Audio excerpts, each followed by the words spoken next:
नमस्कार दोस्तों, स्वागत है आपका हमारे इस चैनल धूप धुन की आरती में। दोस्तों, शिव पूजा यानी कि षोडश उपचार शिव पूजा विधि के बारे में हम अब आज बात करेंगे कि किस प्रकार से षोडश विधि को जो है आप निवेदन करेंगे भगवान शिव को शिवरात्रि के दिन। और अब चाहे आप कलश स्थापना करके फोटो में पूजन कर रहे हैं, मूर्ति में पूजन कर रहे हैं या शिवलिंग पर पूजन कर रहे हैं। सबसे पहले कलश स्थापना से शुरू करते हैं।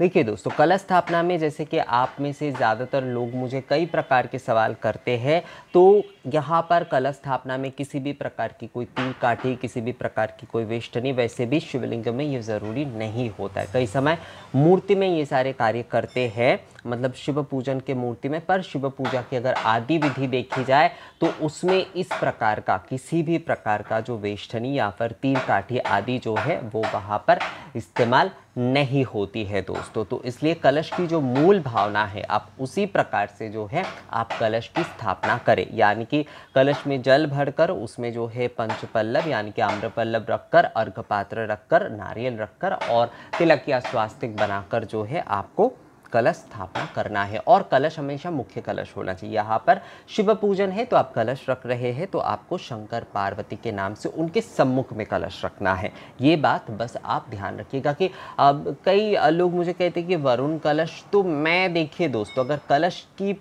अगर बात करें कलश पूजन की, एक जो साक्षी कलश होता है वो अलग होता है जो कि वरुण कलश रूप में एक रखा जाता है। पर यहाँ पर जो है आपको कलश के ऊपर अगर पूजन करना है तो कलश हमेशा सम्मुख में रखना होगा। कलश हमेशा सम्मुख में रहेगा। जिस भी देवी देवता के आप पूजा कर रहे हैं उनकी निराकार प्रतीकात्मकता के रूप में जो है कलश की पूजन किए जाते हैं। तो साकार विग्रह जहाँ पर आप रख रहे हैं उनके सामने ही जो है आपको बिल्कुल सम्मुख में जो है उनके त्रिनयन के बराबर जो है एक्चुअली कहा जाता है कि कलश को आपको रखना चाहिए। शिवलिंग में कलश रखना आवश्यक नहीं होता, रखना चाहे तो भी कोई समस्या नहीं है। तो कलश जो है अष्टदल कमल के ऊपर बैठाकर स्पर्श करके आपको बोलना है, स्थं स्थिं स्थिरो भवं सर्वतीर्थोद्भवं बारी सर्वदेव समन्वितम इमं घटं समारुज्य तिष्ठ देव गणसः। ओम सर्वतीर्थ अद्भरवं बारी सर्वदेव समन्वितम इवं घटं समारुज्य तिष्ठ देव गणों सहो। इस प्रकार से जो है आपको कलश की स्थापना करना है। अब शुभारंभ मंगल प्रार्थना, ये शुभारंभ मंगल प्रार्थना ज़रूरी होता है क्योंकि शुभारंभ मंगल प्रार्थना अगर आपने सही विधि देखा है तो जल छिड़क कर, जो आचमनी पात्र होता है या फिर कलश में जो जल होता है उसे जो है चारों तरफ छिड़क कर ना एक अग्नि वेष्टनी होता है ये, कि किसी भी प्रकार की अशुभ या अमंगल चीज़ें जो है उसके बाद उस वेष्टनी के भीतर प्रवेश ना कर पाए। तो ये उस प्रार्थना के माध्यम से ही जो है ये किया जाता है। कई समय ये धूप दीप प्रज्वलन के बाद किया जाता है, यानी कि साक्षी धूप या धूपाग्नि प्रज्वलन के बाद किया जाता है, कई समय पहले भी किया जाता है। आप अपने हिसाब से इसे कर सकते हैं दोस्तों। ओम सर्वमंगल मंगल्यं वरेण्यं वरदं शुभं नारायणं नमस्कृत्यं सर्वकर्माणि कार्यते। इस प्रकार से जो है आपको शुभारंभ जो मंगल प्रार्थना है वो आपको करना है। अब साक्षी दीप प्रज्वलन मंत्र, साक्षी दीप प्रज्वलन में अगर आपके घर पे जो है कई समय ना दीप प्रज्वलन के अपने कुछ मंत्र जो है हर कुल के अलग होते हैं कई समय, तो उसका भी आप इस्तेमाल कर सकते हैं। यहाँ पर जो कि कॉमन होता है वही मैंने इस्तेमाल किया है। ओम अग्निर ज्योति रविर ज्योतिष चंद्र ज्योतिष तथैव च ज्योतिषा मुत्तमो देव दीप हयो प्रतिगृहतम। इस प्रकार से जो है आपको साक्षी दीप प्रज्वलन कर लेना है। इसके बाद धूप धूपाग्नि प्रज्वलन करना होगा। उसमें कहना होगा धुरसी धुर्वं धुर्वंतं धुर्वंतं धुरसी धुर्वं धुर्वंतं धुर्वत्वं जोहत्समान धुर्वन्ति त्वं धुर्वं वयं धुर्वाम देवनामासि बह्नीतमं सन्नीतमं पप्रितं जुष्टतमं देवहूतामं वनस्पतिरसोद्भूत गंध्याढ्य गंध उत्तम आघ्रेय सर्वदेवाणं धूपहयं प्रतिगृहतम। ये हो गया धूप धूपाग्नि प्रज्वलन मंत्र। ये भी साक्षी होता है एक्चुअली, धूप धूपाग्नि जो प्रज्वलन होता है। अखंड धूप में भी आप इसी प्रकार इसी मंत्र की, अखंड धूप दीप प्रज्वलन में भी इसी मंत्र से आप जला सकते हैं दोस्तों। कई समय एक सवाल आप लोगों का कई समय रहता है, मैं वहाँ पर ये बस आपको बोल देता हूँ कि कई समय आप लोग कहते हैं कि मंत्र उच्चारण के समय कई समय अटक जाता है बीच में, तो कोई समस्या नहीं है। उस मंत्र को फिर से जो है वो पूरा बोलिए। जहाँ पर अटक गए वहाँ से शुरू मत करिए, पूरा बोलिए उस चीज़ को जो है पहले से एकदम शुरू से लेकर फिर से जो है आप उसे पूरा बोल के संपूर्ण करिए। अब जल शोधन, गंगे च यमुने चैव गोदावरी सरस्वती नर्मदे सिंधु कावेरी जलेहस्मिन् सन्निधिं कुरु। इस प्रकार से जल शोधन होगा। आचमन, देखिए दोस्तों, आप लोग ना कर शोधन ये सारी चीज़ें कहते हैं, ये सारी चीज़ें मतलब मैं अगर, क्योंकि हमारे यहाँ पर सभी लोग पूजन करना चाहते हैं, बच्चे से लेकर जो है हर उम्र के हमारे यहाँ पर होते, तो मैं यहाँ पर जो मूल और सहज सरल विधि जो कि सभी लोग कर सकते हैं षोडशोपचार विधि से, मैं वही जो है यहाँ पर आप लोगों को इस वीडियो के माध्यम से बता रहा हूँ। उसकी मतलब विस्तृत विधि तो कई प्रकार के हैं, और कर शोधन आदि इन सारी चीज़ों को लेकर जो है मैं आगे वीडियोज़ में बताता रहूँगा। अगर आप लोगों को कभी लगता है कि इसे आगे जोड़ना चाहिए इन सारे विषयों के साथ, तो इसे ज़रूर जोड़ा जाएगा आगे से। तो इसके बाद आचमन विधि। आचमन विधि में आचमन के लिए जो है, आचमन सभी जानते हैं, ओम केशवाय नमः, ओम नारायणाय नमः, ओम माधवाय नमः। हस्त प्रक्षालन, हाथ धो लेना है आपको। ऋषिकेशाय नमः। आचमनी में हमेशा इतना ही जल आपको पीना चाहिए जो कि आपके, कहा जाता है कि कंठ से हृदय तक पहुँचे। कभी भी ज़्यादा जल नहीं पीना चाहिए। बहुत सारे लोग कटोरी भर के जल पी लेते हैं, तो ऐसा नहीं करना चाहिए। हमेशा इतना ही जल आप आचमनी से पीजिए जो कि आपके कंठ को भिगोकर जो है आपकी वक्षस्थल यानी कि आत्मा तक, एक प्रकार से हृदय तक पहुँचे, उतना ही पीना चाहिए। पवित्रकरण मंत्र, ओम अपवित्र पवित्रो वा सर्वावस्था गतोह पीवा जत्स्मरेत पुंडरीकाक्ष सवज्य भंतरो सूचि। इस प्रकार से आपको अपने और सारे वस्तुओं का जो है वो पवित्रीकरण कर लेना है। अब जो है आते हैं पवित्रकरण मंत्र के बाद, अब हम शिव पूजन में चले आते हैं, अर्थात यहाँ पर हम भगवान शिव को अब पाद्यदक चढ़ाएंगे।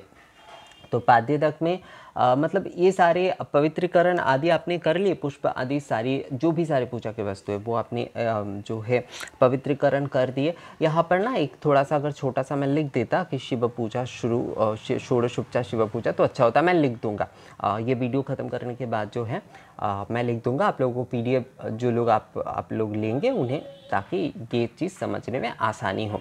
तो यहाँ पर पाद्य हम सबसे पहले देंगे, यानी कि पैर धोने का जल जो है वो हम सबसे पहले अर्पण करेंगे। तो पाद्यदक में हम कहेंगे ओम एतस्मै बंग पाद्यदकाय नमः, एत गंध पुष्पे पाद्यदकाय नमः। पुरुष देवता की जब पूजा कर रहे हैं तो वहाँ पर एतस्मै होगा, स्त्री देवता की पूजा में एतस्वै होगा। तो एतस्मै बंग पाद्यदकाय नमः, एत गंध पुष्पे पाद्यदकाय नमः, एत गंध पुष्पे एतद अधिपतये देवाय श्री विष्णवे नमः, एत गंध पुष्पे एतद संप्रदानाय ओम नमः शिवाय नमः, एतद पाद्यं ओम नमः शिवाय नमः। अब अर्घ जो होगा ये आपको कभी भी शंख पात्र में नहीं देना है भगवान शिव के। ओम एतस्मै बंग अर्घाय नमः, एत गंधपुष्पे अर्घाय नमः, एत गंधपुष्पे एतद अधिपतये देवाय श्री विष्णवे नमः, एत गंधपुष्पे एतद संप्रदानाय ओम नमः शिवाय नमः। एष अर्घ ओम नमः शिवाय नमः। इसे ताम्र पात्र में आप दीजिए। तांबे का अगर शंख है तो बहुत अच्छा है, नहीं तो कोशाकुशी में या फिर आचमनी के माध्यम से भी जो है आप इसे दे सकते हैं दोस्तों। अब आचमनीय, ओम एतस्मै बंग आचमनीय दकाय नमः, एत गंधपुष्पे आचमनीय दकाय नमः, एत गंधपुष्पे एतद अधिपतये देवाय श्री विष्णवे नमः, एत गंधपुष्पे एतद संप्रदानाय ओम नमः शिवाय नमः। इदम आचमनीयम ओम नमः शिवाय नमः। अब स्नानीय, ओम एतस्मै बंग स्नानीय दकाय नमः, एत गंधपुष्पे स्नानीय दकाय नमः, एत गंधपुष्पे एतद अधिपतये देवाय श्री विष्णवे नमः, एत गंधपुष्पे एतद संप्रदानाय ओम नमः शिवाय नमः। इदम स्नानीयोदकम ओम नमः शिवाय नमः।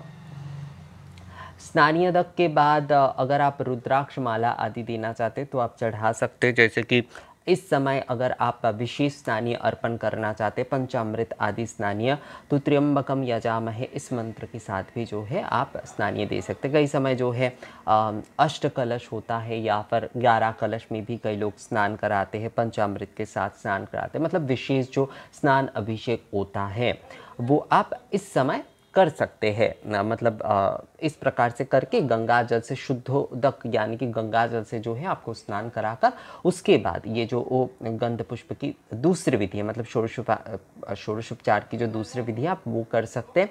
कई लोग अभिषेक जो है वो षोडशोपचार विधि शुरू करने के पहले भी करते, तो दोनों में से कोई भी गलत नहीं है।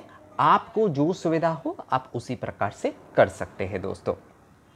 तो अब गंध यानी कि चंदन जो है वो हम अर्पित करेंगे। तो चंदन में हमें कहना होगा ओं एतस्मै बं गंधाय नमः, एतगंधपुष्पे गंधाय नमः, एतगंधपुष्पे एतद् अधिपतये देवाय श्री विष्णवे नमः, एतगंधपुष्पे एतद् संप्रदानाय ओं नमः शिवाय नमः, एष गंध ओं नमः शिवाय नमः।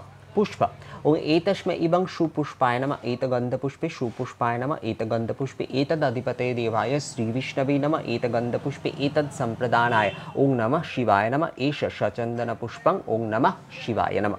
बिल्लपत्र ओं एतस्मै इबं बिल्लपत्राय नमः, एतगंधपुष्पे बिल्लपत्राय नमः, एतगंधपुष्पे एतदधिपतये देवाय श्री विष्णवे नमः, एतगंधपुष्पे एतद् संप्रदानाय ओं नमः शिवाय नमः, एतत् सचंदन बिल्लपत्रम ओं नमः शिवाय नमः। अक्षत ओं एतस्मै बं गंध अक्षताय नमः, एतगंधपुष्पे गंध अक्षताय नमः, एतगंधपुष्पे एतद् अधिपतये देवाय श्री विष्णवे नमः, एतगंधपुष्पे एतद् संप्रदानाय ओं नमः शिवाय नमः, एतद् गंध अक्षत ओं नमः शिवाय नमः। कमल पुष्प, धतूरे का पुष्प भी आप इस समय दे सकते हैं। कमल पुष्प अगर नहीं मिलता तो इस समय धतूरे का पुष्प भी आप दे सकते हैं। तो धतूरे का पुष्प के इस समय आप धतूरे पुष्पा है बोल सकते। धतूरे पुष्प को संस्कृत में क्या बोला जाता है मुझे नहीं पता, पर धतूरा पुष्प बोला जा सकता है, कोई समस्या नहीं। भगवान ना आप अगर कुछ कहते भी नहीं है तो वो भी समझ जाते। तो यहाँ पर क्योंकि हम निवेदन कर रहे हैं, या फिर केवल जो है शंकर प्रिय पुष्पाय बोल के भी आप दे सकते हैं। ओं एतस्मै बं शंकर प्रिय पुष्पाय नमः, इस प्रकार से भी दिए जा सकते हैं दोस्तों। कई वस्तुओं के जब नाम पता होते हैं, नहीं पता होते हैं ना, तो उन्हें इस प्रकार से भी अर्पण किए जा सकते हैं। तो कमल पुष्प में आपको बोलना है ओं एतस्मै बं कमल पुष्पाय नमः, एतगंधपुष्पे कमल पुष्पाय नमः, एतगंधपुष्पे एतदधिपतये देवाय श्री विष्णवे नमः, एतगंधपुष्पे एतत् संप्रदानाय ओं नमः शिवाय नमः, एष सचंदन कमल पुष्पं ओं नमः शिवाय नमः। पुष्पमाला ओं एतस्मै बं पुष्पमालाय नमः, एतगंधपुष्पे पुष्पमालाय नमः, एतगंधपुष्पे एतद् अधिपतये देवाय श्री विष्णवे नमः, एतगंधपुष्पे एतत् संप्रदानाय ओं नमः शिवाय नमः। इदं पुष्पमाल्यं ओं नमः शिवाय नमः। बेलपत्रमाला ओं एतस्मै बं श्रीफलपत्रमाल्यै नमः, एतगंधपुष्पे श्रीफलपत्रमालाय नमः, एतगंधपुष्पे एतदधिपतये देवाय श्री विष्णवे नमः, एतगंधपुष्पे एतत् संप्रदानाय ओं नमः शिवाय नमः। इदं श्रीफलपत्रमाल्यं ओं नमः शिवाय नमः। अब धुनुचि धूप ओं एतस्मै बं धूपाय नमः, एतगंधपुष्पे धूपाय नमः, एतगंधपुष्पे एतदधिपतये देवाय श्री विष्णवे नमः, एतगंधपुष्पे एतत् संप्रदानाय ओं नमः शिवाय नमः। ओं वनस्पतिरसो दिव्यगंधाढ्य सुमनोहर मया निवेदित भक्ता धूपहयं प्रतिगृह्यतम्, एष धूप ओं नमः शिवाय निवेदयामि। अब जो है 10 बार घुमाते हुए भगवान शिव के सामने हमें बोलना है ओंग वनस्पति रसो दिव्य गंधर्वासुर भोजन मया निवेदित भक्ता धूपहयं प्रतिगृह्यतं, एष धूप ओंग नमः शिवाय निवेदयामि। इसके बाद जो है आपको हाथ धो लेना, यानी कि हस्त प्रक्षालन आपको कर लेना। अब पुनराचमनी हम देंगे ओम एतस्मै बं, हमेशा धूप के बाद और भोजन आदि आप जब चढ़ा रहे तब आपको पुनराचमनी एक बार देना ही चाहिए। दीप के बाद भी कई लोग देते हैं, पर धूप और जो नैवेद्य यानी कि धूप आप चढ़ा रहे हैं और जो भोजन नैवेद्य आप चढ़ा रहे हैं उसके बाद पुनराचमनी देना आवश्यक होता है। ओं एतस्मै बं पुनराचमनीय दकाय नमः, एतगंधपुष्पे पुनराचमनीय दकाय नमः, एतगंधपुष्पे एतद् अधिपतये देवाय श्री विष्णवे नमः, एतगंधपुष्पे एतत् संप्रदानाय ओं नमः शिवाय नमः। इदं पुनराचमनीय दकम् ओं नमः शिवाय नमः। अब दीप ओं एतस्मै बं प्रज्वलित दीपशिखाय नमः, या फिर दीपाय नमः, एतगंधपुष्पे प्रज्वलित दीपशिखाय नमः, एतगंधपुष्पे एतदधिपतये देवाय श्री विष्णवे नमः, एतगंधपुष्पे एतत् संप्रदानाय ओं नमः शिवाय नमः। ओं कार्पासवर्ति संयुक्तं घृतयुक्तं मनोहरं तमोनाशकरं दीपं गृहाण परमेश्वर। यहाँ पर परमेश्वर होगा, ये मैं ठीक कर देता हूँ अभी, परमेश्वर होगा क्योंकि भगवान शिव है तो इसलिए जो है परमेश्वर होगा। परमेश्वर, ये देखिए ठीक हो गया, तो सेव भी कर देते हैं। परमेश्वर एष दीप ओम नमः शिवाय निवेदयामि। तो ये कहते हुए जो है आपको दीप निवेदन, दीप 7 बार या 10 बार जो है वो आपको घुमाना है दोस्तों। अब दीप के बाद पुष्पांजलि ओं एष अक्षत बिल्लपत्र सहित सचंदन पुष्पांजलि ओम नमः शिवाय समर्पयामि। पत्र के साथ पुष्पांजलि केवल कलश के ऊपर दे अथवा ताम्र पात्र में। ये मैं कई बार आप लोगों को कह चुका हूँ। भोग नैवेद्य अर्पण में ओम आमान्यं घृत से युक्तं फलतांबूल सुशोभितं मया निवेदिता भक्ता नैवेद्यं प्रतिगृहीतम् एतद नैवेद्य ओम नमः शिवाय निवेदयामि। पानीय जल सहित नैवेद्य भोग आदि जो कुछ भी आप निवेदन, इसमें अन्य आ जाता है, पकानी यानी कि पूरी सब्जी सब कुछ आ जाता है, और फल आदि के तो आप दे ही सकते हैं। इसमें इसे लेकर जो वितर्कित विषय कि हम दे सकते हैं या नहीं दे सकते, मैं ये कई बार कह चुका हूँ दोस्तों, यहाँ पर दोबारा मैं उस विषय को नहीं कहना चाहता हूँ। जो आपका मन इसमें ये जो है जो आपके मन आपको जो है निर्देश देता है, मन से बढ़कर गुरु और कुछ नहीं होता, आप उसी प्रकार से करिए। इदम पुनराचमणीयम ओम नमः शिवाय नमः, पुनराचमणीय देना होता है। इदम फलतांबुल यानी कि पान सुपारी, ये जो है फलतांबुल कहा जाता है, इसे आपको देना होगा। अब तेजस पत्रादि, तेजस पत्रादि में आप लोग कई मुझे सवाल करते, तो तेजस पत्रादि में आप लोगों को कोई घबराने की कोई बहुत बड़ी विषय नहीं है दोस्तों। आप एक दीपक दे सकते, एक छोटा सा पीतल का दीपक दे सकते, एक धुनुची दे सकते, जो आपने जो है तेजस पत्रादि कई लोग खरीद के रख सकते, तो रखते हैं केवल जो है तेजस निवेदन के लिए भगवान को वो इस्तेमाल करते, तो वो भी उस प्रकार से कर सकते हैं। मतलब केवल एक आप धुनुची दे सकते, केवल नए वाले धुन, मतलब उसे आप जलाइएगा मत कभी, वो नए वाला ही रहने दीजिएगा। दीपक, धुनुची, ये कुछ भी हो, आप वो कुछ भी आप इस्तेमाल कर सकते हैं। और शिव पूजन में आप नारियल भी दे सकते हैं या फिर बेल के साथ भी उसे समर्पण कर सकते। तो उसमें बोलना होगा एतस्मै बंग नारिकेल सहित तेजस धाराय नमः, इत गंध पुष्पे नारिकेल सहित तेजस धाराय नमः। यहाँ पर 2 बार नमः हुआ है, इसे भी थोड़ा ठीक कर देते, बाद में ना ख्याल नहीं रहेगा मुझे, तो इसलिए जो है यहाँ पर अभी ठीक कर देते। एत गंध पुष्पे नारिकेल सहित तेजस धाराय नमः। तेजस आधार होता है हमेशा, तो जैसे कि धूप आधार, दीप आधार, तो इसलिए हमेशा तेजस धाराएं कहना होता है। तेजस हमेशा आधार के कुछ देना होता है, इसलिए आप अगर बहुत कुछ नहीं दे पा रहे तो एक दीप या धूप दानी इस प्रकार का आप देने की अवश्य कोशिश करिएगा हमेशा, तो वही काफ़ी होता है। एत गंधपुष्पे एतद अधिपतये देवाय श्री विष्णवे नमः, एत गंधपुष्पे एतत् संप्रदानाय ओम नमः शिवाय नमः, एतत् नारिकेल सहित तेजसा धारं ओम नमः शिवाय नमः। ये कह के हुए जो है आपको तेजस जो है भगवान शिव को समर्पण कर देना, यानी कि निवेदन कर देना।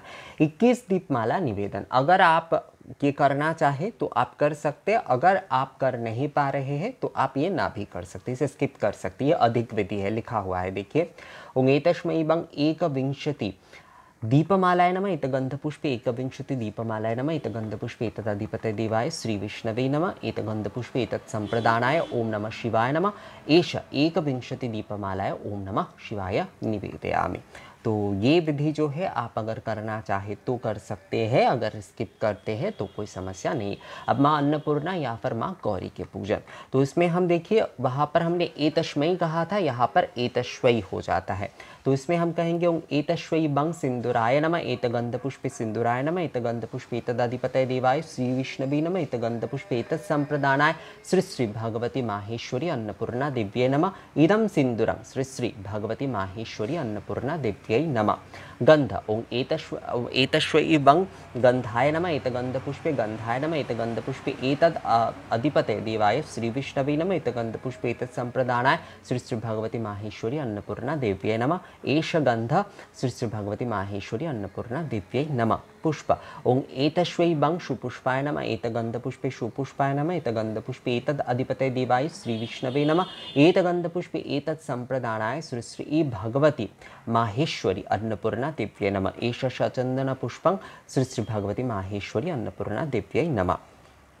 बिल्लपत्रं एतस्वै बंग बिल्लपत्राय नमः, एत गंधपुष्पे बिल्लपत्राय नमः, एत गंधपुष्पे एतदधिपतये देवाय श्री विष्णवे नमः, एत गंधपुष्पे एतत् संप्रदानाय श्री श्री भगवती माहेश्वरी अन्नपूर्णा दिव्ये नमः, एतत् शचंदन बिल्लपत्रम श्री श्री भगवती माहेश्वरी अन्नपूर्णा दिव्ये नमः। अक्षत ओम एतस्वै बंग गंध अक्षताय नमः, एत गंधपुष्पे गंध अक्षताय नमः, एत गंधपुष्पे एतदधिपतये देवाय श्री विष्णवे नमः, एत गंधपुष्पे एतत् संप्रदानाय श्री श्री भगवती माहेश्वरी अन्नपूर्णा दिव्ये नमः, एतद् गंध अक्षत श्री श्री भगवती माहेश्वरी अन्नपूर्णा दिव्यै नमः। कमल पुष्प अगर मिलता है तो अच्छा है, या फिर जवा पुष्प भी आप दे सकते हैं माँ को।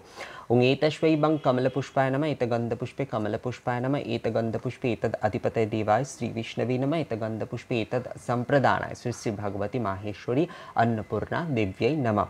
एष सचंद्रन कमलपुष्पं श्री श्री भगवती माहेश्वरी अन्नपूर्णा देव्यै नमः। पुष्पमाला ओं एतश्वै बं पुष्पमालाय नमः, एतगन्धपुष्पे पुष्पमालाय नमः, एतगन्धपुष्पे एतदधिपतये देवाय श्री विष्णवे नमः, एतगन्धपुष्पे एतत् संप्रदानाय श्री श्री भगवती माहेश्वरी अन्नपूर्णा देव्यै नमः। इदं पुष्पमाल्यं श्री श्री भगवती माहेश्वरी अन्नपूर्णा देव्यै नमः। बेलपत्रमाल्य ओं एतश्वै बं श्रीफलपत्रमालाय नमः, एतगन्धपुष्पे श्रीफलपत्रमालाय नमः, एतगन्धपुष्पे एतदधिपतये देवाय श्री विष्णवे नमः, एतगन्धपुष्पे एतत् संप्रदानाय श्री श्री भगवती माहेश्वरी अन्नपूर्णा देव्यै नमः। इदं श्रीफलपत्रमाल्यं श्री श्री भगवती माहेश्वरी अन्नपूर्णा देव्यै नमः। धुनुचि धूप ओं एतश्वै बं धूपाय नमः, एतगन्धपुष्पे धूपाय नमः, एतगन्धपुष्पे एतद् अधिपतये देवाय श्री विष्णवे नमः, एतगन्धपुष्पे एतत् संप्रदानाय श्री श्री भगवती माहेश्वरी अन्नपूर्णा देव्यै नमः। ओं वनस्पति रसो दिव्य गंधाढ्य सुमनोहर मया निवेदित भक्ता धूप हयंग प्रतिगृहतम, एष धूप श्री श्री भगवती माहेश्वरी अन्नपूर्णा देव्यै निवेदयामि। ओं वनस्पति रसो दिव्य गंधर्वासुर भोजन मया निवेदित भक्ता धूप हयंग प्रतिगृहतम, एष धूप श्री श्री भगवती माहेश्वरी अन्नपूर्णा देव्यै निवेदयामि कहते हुए 10 बार घुमाना है। धूप के बाद जो है हस्त प्रक्षालन करना है और पुनराचमनीय अब देना है। ओम एतश्वै बं पुनराचमनीय दकाय नमः, एतगन्धपुष्पे पुनराचमनीय दकाय नमः, गंधपुष्पे एतदधिपतये देवाय श्री विष्णवे नमः, एतगन्धपुष्पे एतत् संप्रदानाय श्री श्री भगवती माहेश्वरी अन्नपूर्णा देव्यै नमः। इदं पुनराचमनीदकं श्री श्री भगवती माहेश्वरी अन्नपूर्णा देव्यै नमः। इस प्रकार से पुनराचमनी देना है। अब जो है हमें प्रणाम करना है। अन्नपूर्णा प्रणाम, शिव प्रणाम मंत्र जो है कई लोग जो है अपने हिसाब से, मतलब जैसे कर्पूर गौरम करते हैं या फिर दूसरे शिव मंत्र का, लिंगाष्टक का भी पाठ करते हैं। मैं आपको कहूँगा अगर आप जो है दूसरे मंत्र आपको नहीं आता है तो आप जो है महामृत्युंजय मंत्र हैं वही जो है ना आप पाठ कर सकते हैं, या फिर कर्पूर गौरम भी आप जो है प्रणाम मंत्र में भगवान शिव के आप पाठ कर सकते हैं। वो मैं बाद में आपको बताता हूँ दोस्तों। शिव वो मंत्र जो है मैं आपको वो बाद में बताता हूँ। तो यहाँ पर माँ अन्नपूर्णा के प्रणाम मंत्र में ओम अन्नपूर्णे सदा पूर्णे शंकर प्राणवल्लभे ज्ञान वैराग्य सिद्ध्यार्थं भिक्षां देहि च पार्वती, ये माँ अन्नपूर्णा के प्रणाम मंत्र हैं।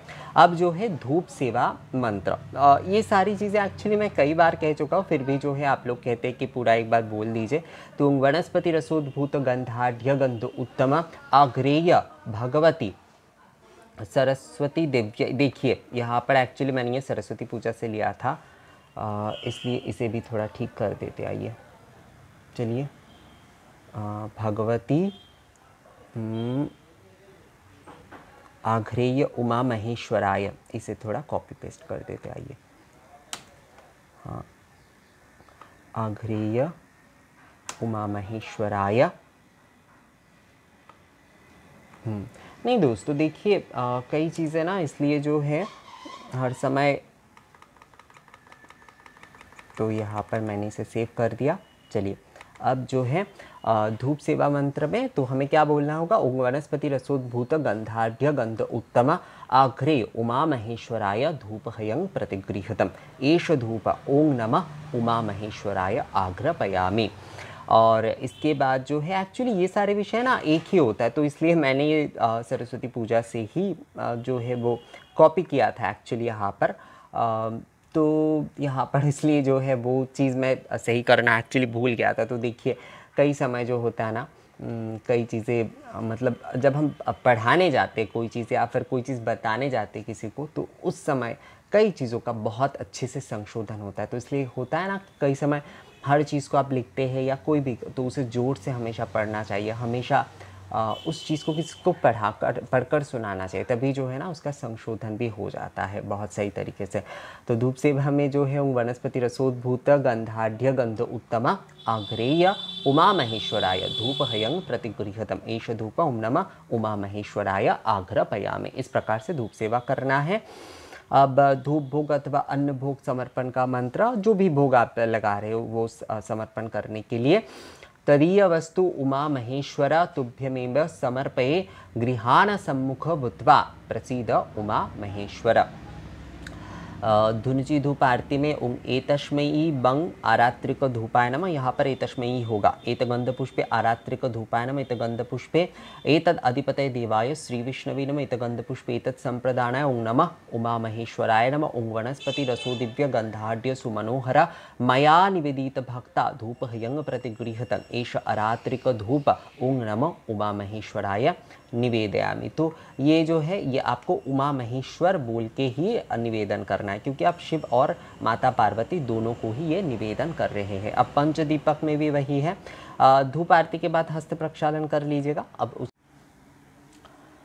तो अब जो है पंचदीपक आरती, तो इसमें ओम एतस्मै बंग आरात्रिक दीपमालाय नमः, एत गंधपुष्पे आरात्रिक दीपमालाय नमः, एत गंधपुष्पे एतद् अधिपतये देवाय श्री विष्णवे नमः, एत गंधपुष्पे एतत् संप्रदानाय ओम नमः उमा महेश्वराय नमः। ओंकारपाशवर्ती संयुक्तं घृतयुक्तं मनोहरं तमोनाशकरं दीपं गृहाण परमेश्वर परमेश्वरी एष आरात्रिक दीपमालाय ओम नमः उमा महेश्वराय निवेदयामि। इस प्रकार से जो है आपको दीप निवेदन करके अब दीप आरती कर लेना है, मतलब पंचदीपक आरती करना है। इसके बाद जैसे कि आप चामर से आरती करना चाहते तो वो कर सकते, बिल्वपत्र पुष्प से आरती करना चाहते तो वो भी आप कर सकते। दीप के बाद हस्त प्रक्षालन, आरती के हर द्रव्य को लेकर आरती करने के बाद एक बार हस्त प्रक्षालन कर लेना चाहिए। इसके बाद शंख ध्वनि 3 बार करते हुए आपको साष्टांग प्रणिपात करना है। शिव अभिषेक मंत्र, शिव अभिषेक मंत्र में जो है आप, जैसे कि मैंने आपको बताया कि अभिषेक मंत्र हो, प्रणाम मंत्र हो, उसमें आप इस मंत्र का विशेषकर प्रयोग कर सकते हैं। अगर जो है ये दोस्तों आप कर्पूर गौरम, जैसे आरती के बाद कई लोग करते हैं कि कर्पूर गौरम करुणावतारम संसार सारम भुजगेंद्रहारम सदा वसंतम हृदयारविंदे भवम भवानी सहितं नमामि, इस मंत्र का भी आप जो है जाप कर सकते हैं, आरती के बाद हो या फिर प्रणाम के समय भी हो। पर सबसे अच्छा होता है कर्पूर गौरम, तो वैसे मतलब शिव जी के हर मंत्र ही बहुत श्रेष्ठ मंत्र है, पर अगर जो है आप शिवरात्रि के दिन ओम त्र्यंबकम यजामहे सुगंधिम पुष्टिवर्धनम उर्वारुकमिव वंदनात् मृत्योर्मोक्षीमामृतात्, इस मंत्र का जाप करते हुए आप उनके अभिषेक करते हैं, आप उनके 108 बिल्वपत्र अर्चन करते हैं, कमल पुष्प अर्चन, धतूरे के पुष्प अर्पण, 108 आँख के पुष्प की भी जो है आप अर्पण निवेदन करते हैं। वो सारी चीज़ें अगर आप जो है इस मंत्र के साथ करते हैं तो ये सबसे ज़्यादा श्रेष्ठ होता है। तो आप कोशिश करिए, अगर जो है आप कर्पूर गौरम मंत्र का पाठ करते हैं, दोनों मंत्र ही बोले जा सकते हैं। अभिषेक के समय बेलपत्र निवेदन, मतलब 108 बेलपत्र आदि ये जब आप निवेदन कर रहे हैं खासकर, तब जो है आप ओम त्र्यंबकम यजामहे सुगंधिम पुष्टिवर्धनम उर्वारुकमिव वंदनात् मृत्योर्मोक्षीमामृतात्, इस प्रकार से जो है मैं एक बार फिर से आपको बता देता हूँ दोस्तों। कई लोग मुझे इसके उच्चारण के बारे में पूछे, तो यहाँ पर आप देख पा रहे हैं ओम त्र्यंबकम यजामहे सुगंधिं पुष्टिवर्धनम उर्वारुकमिव बंधनात् मृत्योर्मुक्ष्यमामृतात्, इस प्रकार से जो है आपको शिव मंत्र का जाप करना है। और इस शिव मंत्र का जाप करते हुए आपको अभिषेक करना है, बिल्वपत्र निवेदन करना है, कमल पुष्प निवेदन करना है, जो भी आप करना चाहते हैं वो करिएगा। और मतलब जो भी आप चाहते हैं वो हर वस्तु जो है इस मंत्र के साथ निवेदन आप कर सकते हैं। 108 दीपक भी इसके साथ इस मंत्र को बोलते हुए आप अगर जलाएंगे तो बहुत अच्छा होगा। और प्रणाम के समय आप कर्पूर गौरम और ये मंत्र, दोनों मंत्र ही जो है आप बोल सकते हैं दोस्तों। तो शिव पूजा के जो षोडशोपचार विधि है वह वही था। नीचे देखिए एक पुष्पांजलि मंत्र भी लिखा हुआ है, वही एक्चुअली कि एष सचंदन सहित अक्षत पुष्प बिल्व पत्रांजलि ओम नमः उमा महेश्वराय नमः। ये सभी लोग जब पुष्पांजलि प्रदान कर रहे हैं तो आप जो है भगवान शिव और माता पार्वती को इस पुष्पांजलि मंत्र से पुष्पांजलि प्रदान कर सकते हैं। तो शिव पूजा की षोडशोपचार विधि में यही था दोस्तों। कई समय आप लोगों का एक होता है कि ये उच्चारण आपके यहाँ पर इस प्रकार से सुनाई दे रहा है, पर ये लिखा इस प्रकार से है। देखिए दोस्तों, वीडियो में कई समय उच्चारण जो है सामने बैठकर जो है जिस प्रकार से ये उच्चारण सुनाई देता है सही तरीके से, वीडियो में कई समय जो है ना कई सारे प्रॉब्लम होते हैं, बाहरी आवाज़ होते, कई प्रकार की ऐसी चीज़ें होते हैं जिसमें उच्चारण कई समय जो है जो लिखा हुआ है उसके दूसरे प्रकार का साउंड में सुनाई देता है। तो इसलिए आप लोग अगर उसके सही उच्चारण पूर्णता से उसे देखकर कर पा रहे हैं तो इससे बढ़कर तो और कोई विषय नहीं है। पूजा जो है वो कौन क्या उच्चारण कर रहा है और कौन क्या जो है ये सारे विषय पर निर्भर नहीं करता है। उच्चारण जो है सही होना अवश्य श्रेष्ठ होता है, मतलब आप अगर संपूर्ण सही उच्चारण के साथ पूजन करते हैं तो वो तो सबसे उत्तम होता है। पर कई लोगों की कई असुविधाएं भी होती, कई लोग मुझे इसलिए मेल करते, कई भाई खासकर जो है छोटे भाई मेरे कि दादा मेरे उच्चारण में थोड़ा ये प्रॉब्लम है, मैं संस्कृत का उच्चारण इस प्रकार से नहीं कर पाता हूँ, स का उच्चारण ये हो जाता है, न का उच्चारण इस प्रकार का हो जाता है, तो क्या मुझे संस्कृत मंत्र बोलना नहीं चाहिए? तो ऐसा कुछ नहीं है। सभी लोगों को जो है उच्चारण करने का संपूर्ण अधिकार है। भगवान शिव सभी के हैं, सभी लोग, उन्होंने जिसे जिस प्रकार से बनाया है, उन्होंने जिसमें जो है ये जितने पूजा करने की क्षमता जिनको जिनको दिया है वो उसी प्रकार से पूजन करेंगे। इसमें कोई एकमात्र परफेक्शन की कोई विषय नहीं है। उनकी सृष्टि है, उनके पूजा पद्धति है, उन्होंने जिस इंसान को जिस प्रकार से जितनी सामर्थ्य देकर जिस प्रकार से बनाया है, हर किसी को अधिकार है कि वो उसी प्रकार से जो है मतलब उसी रूप में भगवान शिव की जो है वो पूजन करे। जो खूबियाँ हो, जो कमियाँ हो, जो भी विषय देकर भगवान शिव ने जिसे भी करा है, भगवान शिव और माता पार्वती का ये संसार है, हम कौन होते हैं विचार करने वाले कि किसके उच्चारण सही है, किसके ये सही है, किसके वो सही है। इन सारी चीज़ों का विचार हम नहीं करेंगे दोस्तों। हमें जो है हमेशा, मैं ये नहीं कह रहा हूँ कि कोई अगर मतलब मैं गलत उच्चारण करता हूँ तो कोई मुझे बोल नहीं सकता कि आपको ये थोड़ा, ये वो सीखने की विषय है, वो अलग विषय है। पर कई समय कई प्रकार की टिप्पणी ऐसे भी होते हैं या फिर हम लोगों को भी करते हैं कि वो इस प्रकार से, तो इन सारी चीज़ों को कभी अपने मन में जो है ना कभी आप पनपने दीजिएगा ही नहीं, क्योंकि ऐसे अगर होगा तो मन उसी में रहेगा हमेशा उस कि हम ये सही हम जानते हैं वो गलत जानते हैं, इस प्रकार के विषय में उलझता रहता है। आप इन सारी चीज़ों में बिल्कुल मत पड़िएगा। आप हमेशा शिव ध्यान में, शिव पूजन में अपना मन लगा कर रखिएगा और ध्यान में रखिएगा कि ये सृष्टि भगवान शिव और माता पार्वती की है। उन्होंने जिसे जितना सामर्थ्य दिया है, जो खूबियाँ कमियाँ उन्होंने दिए हैं, वो उसी प्रकार से उनसे पूजन ग्रहण करेगा। तो किसके क्या समस्या है क्या नहीं है, ये सारे विचार हमारे नहीं हैं, ये सारे विचार जो है भगवान शिव और माता पार्वती करेंगे। तो दोस्तों ये वीडियो आप लोगों को कैसा लगा मुझे कमेंट्स करके ज़रूर बताइएगा। अगर ये वीडियो अच्छा लगा है तो इसे लाइक और शेयर भी ज़रूर कर दीजिएगा। और अगर आप लोगों को ये PDF चाहिए तो मुझे आप मेल कर सकते हैं, मैं आप लोगों को ये PDF जो है वहाँ पर सेंड कर दूँगा। तो दोस्तों मिलेंगे आपसे अगली वीडियो में नई जानकारी के साथ, तब तक के लिए नमस्कार।